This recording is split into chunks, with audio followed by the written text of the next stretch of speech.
খাম খোলার চড়ি অতদিনে বুঝলাম তোর সোনার কঙ্কন হইছে খালা নাইও রয়ে তাই যেমন হইছে খাখারি জ্বালা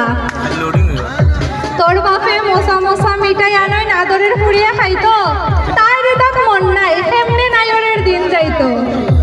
বিয়ার 1 মাস গেছে না অবস্থা তাই বেহাল আগের মতো নাই আর তিরিঙ্গি উবাফাল কাহ পাইলে সারাদিন পড়ে থাকে বিছনাত কিচ্ছু কইলে কয় বেদনা করে বলে তাই দাঁতের গুড়াত কিওর খানে কিওর ঘুম খালি আমল তামল করে নাইও রয়ে তাই রে যেমন ধরছে এক ম্যালেরিয়া জড়ে কাহ পাইলে মাঝে মাঝে দিদিমারে কয় তাই বড় বালা ও তার লেগে হইছে তো অত জ্বালা দিদিমারে কয়